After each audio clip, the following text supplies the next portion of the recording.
Hello, welcome, please come in. Our bow-only journeys are over, and it's time to go through the summary and talk about how that all went. And the answer, in short, is very inconsistently. Bows are very different between the many FromSoft games, probably the most variants of any run I've ever done. And a part of that is that bows were never really designed to be a primary weapon for a character in any FromSoft game. You can still make it work, but the game would really prefer you not. So it was interesting, we'll go with interesting, to compare the evolution of bows across a handful of FromSoft titles. And, as a slight aside, this was actually originally going to be a bow and crossbow series. That is what my patrons voted on, but I quickly decided bows would be good enough and decided to save crossbows for a potential future series. And I don't really have any additional preamble to get into, so let's start with the difficulty. And we start with Dark Souls 1, and placing these games into a difficulty hierarchy is going to be a bit of a mess, for reasons you may be able to guess if you've already watched the runs in the series. And if you haven't watched those, well, prepare to probably not be that surprised. Dark Souls 1 is going to be placed right in the middle of the difficulty chart. It's definitely not as difficult as first place. You know what, let's drop the pretense. Here's the games ordered by difficulty. You all knew this was coming, so there's really no point in obscuring it. And being transparent up front means I can get some more direct comparisons here. So why does Dark Souls 1 earn the middle position? Because it manages to thread the line of difficulty pretty well to be not boring, but also not controller-breakingly awful.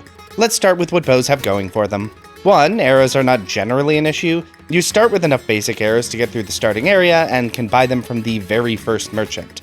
And unlike some later titles, you can hold at 999 of each type.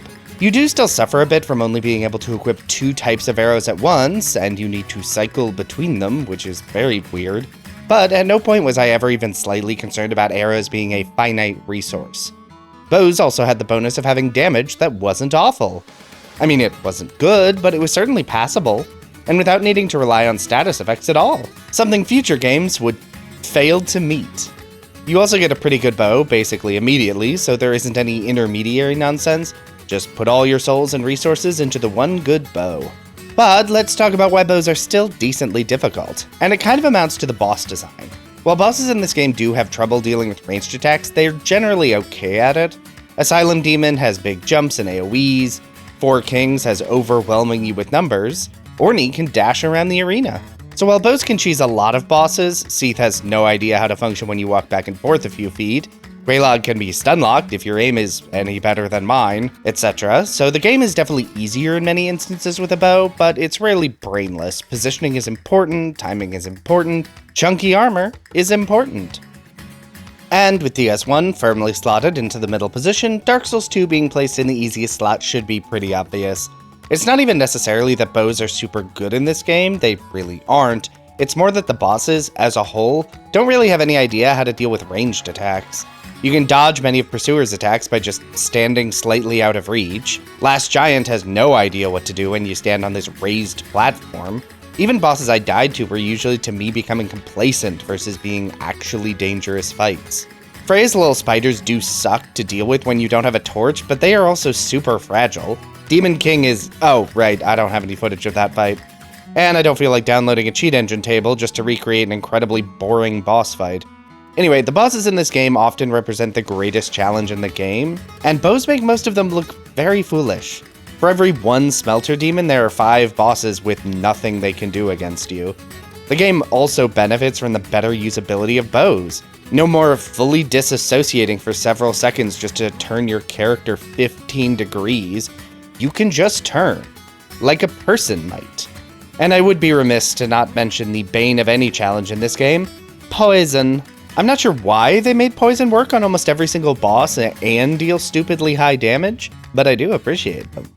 One area that bows actually help a lot with are the areas. DS2 has the most hostile areas in the series, and a lot of that can be heavily mitigated by just having a reliable ranged weapon, particularly when you can have 999 of every arrow at once. And DS2 has a lot of different arrows. Normal arrows, elemental arrows, status arrows, an arrow for every occasion. I mean, the basic high damage arrow is still normally the correct decision at any point, or poison arrows, but having other options to not be worth using is its own reward. So yeah, bows get to be placed in last place on difficulty. That might have changed if I included the DLC in these series. The DLCs for this game are not kind to status effects or elemental damage, though thinking about the DLC for Dark Souls and Elden Ring, it would not likely have made a difference. And then Elden Ring, which gets to be thrown into first place on difficulty. And yeah, this was not a close competition. I mean, DS1 and DS2 are fairly close together. I mean, they earned the positions they got, but wow. Elden Ring just completely destroys them. It was a bloodbath. Elden Ring was so much harder than the other two games. Bosses in DS1 and DS2 generally suffered from not having great answers to ranged attacks. There were a few exceptions, either because of small arenas, or bosses that legitimately can participate in ranged combat. But only Elden Ring made sure that every boss had tons of options to make you regret the decision to try and use bows as a primary weapon. You want ranged combat? We have damage in every flavor you could ask for. You want small arenas? We've got them too. You want some nonsense bosses shouldn't have? Oh boy, we've got at least one of those. On the other hand, bows in Elden Ring are also more versatile than ever. More arrow types than ever before. A bevy of new status effects you can decently trigger. I mean, I used more bleed, poison, and scarlet rot arrows than regular arrows. You also wouldn't think adding a jump button would make archery stronger, but here we are, jumping and shooting like a champ. Bows even have Ashes of War. Do you need AoE area damage? We do actually have that. And Barrage is very fun to use. But wow, the endgame bosses just did not care. I'd say this is the closest I've ever gotten to giving up on completing a run, except that's not true, because I did give up. I guess FF5 White Mages only also exists, or doesn't exist as is more accurate. The Radagon fight was just so miserable, and I was not having a good time. I am glad I went back to it later, once I'd had a couple weeks to calm down, focus myself up, and really focus on how to win that fight. I think it made the ending of the video much better, but it did highlight a downside of the series approach for videos. If a video isn't working, I can't usually just stop recording and do something else. That video has a de facto deadline, even if it is arbitrary. Really, the issue is just that I'm very stubborn, and the bosses in Elden Ring absolutely use that stubbornness to tilt me all the way. But that's fine, I got the win in the end, even if it took a lot out of me.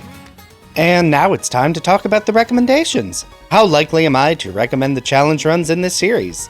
And I'm starting with DS1, and DS1 gets to go in the middle position. And let's get into why. First is that bows are something that feel, well, kind of tacked on.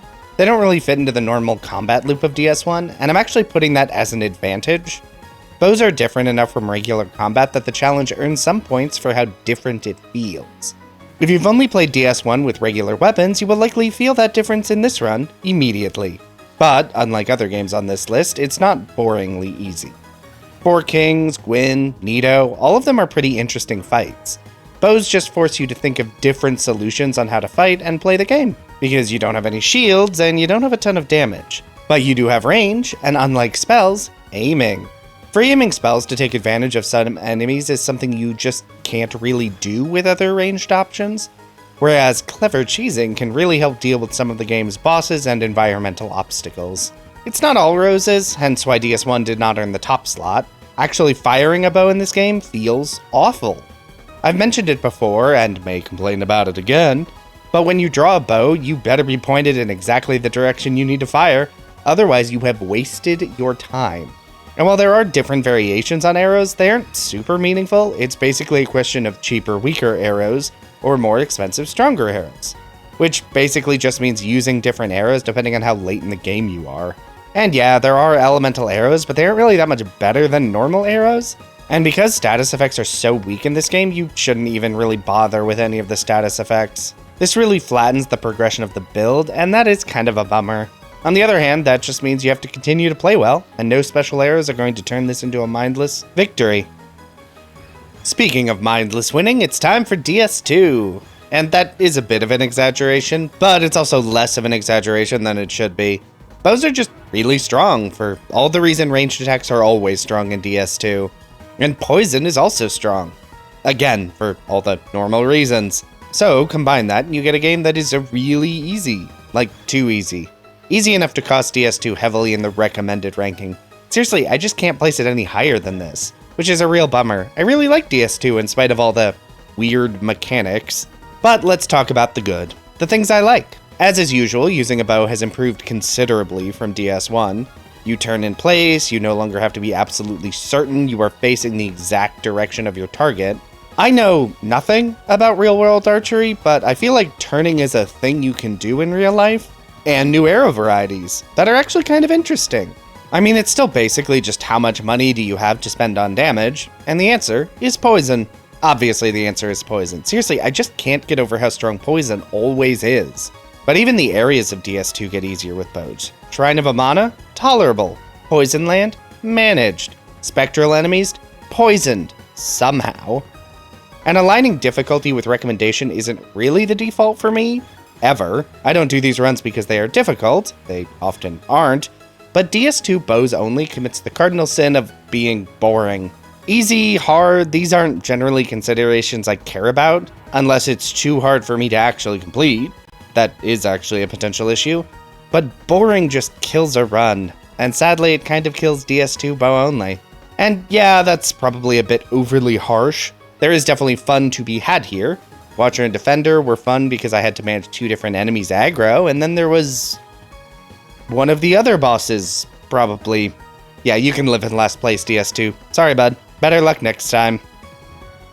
And here we are, Elden Ring, getting the top spot after the debacle that I went through. And yeah, I really struggled with where to put Elden Ring, because I would say it easily earned the top spot on the list, except of course, for the troubles. First, crafting arrows. Very fun and cool in theory, maybe even actually good in a casual run with exploration of this big, open world. In a bow-focused challenge run, it sucks. It just sucks.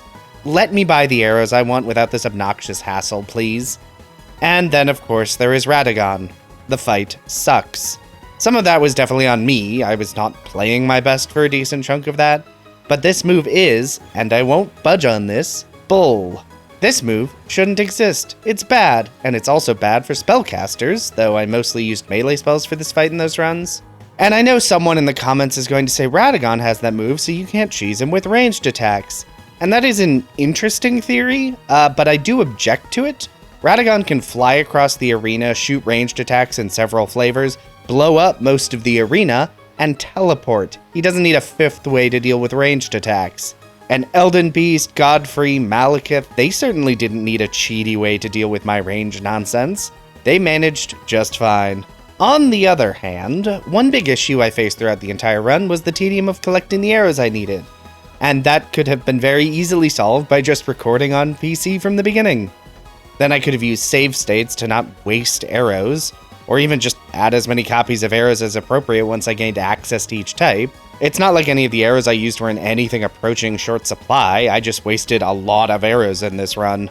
So that puts me in an awkward position. There were significant portions of this run that I would not recommend anyone attempt to replicate. But it's also hard to tell how much of that is the fault of the challenge and how much is my own short-sightedness and/or stubbornness.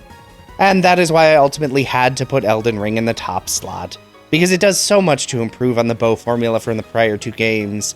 Rolling attacks, jumping attacks, Ashes of War, a huge variety of arrows unheard of in prior games. It's just really hard to compete with that. And it is fun and interesting, when it's not kind of miserable, but how much of that misery was my own fault is an open question. So Elden Ring gets the top slot, but it gets a little asterisk next to that rank. You're in, probationary first Elden Ring. Don't mess it up. And you're lucky I don't do DLC, because I would toss you out of this ranking video if I had to deal with some of the DLC nonsense with a crappy bow. And those were the bow-only runs. Lot of ups, lot of downs. Lot of arrows spent, dealing frankly disappointing damage across the board. I feel like bows just sit in a weird position. The low damage felt more justified in early games where you could cheese a lot of encounters, but in later games they removed the cheese, but didn't really do anything to help the damage. Feels like a missed opportunity. But that is it. I hope you enjoyed the series. I did want to shout out that I do have a Patreon, linked in the description. I spend a lot of time making these videos, so if you enjoyed the video, want to support the channel, and are financially stable enough to do so, that exists. No pressure though, this channel is free to enjoy for everyone and will remain that way. For now, if you like this video, be sure to hit the like button. If you'd like to see more of this, feel free to subscribe. Hey, maybe leave a comment if you have something you'd like to say. But whatever you decide to do, have a safe trip home.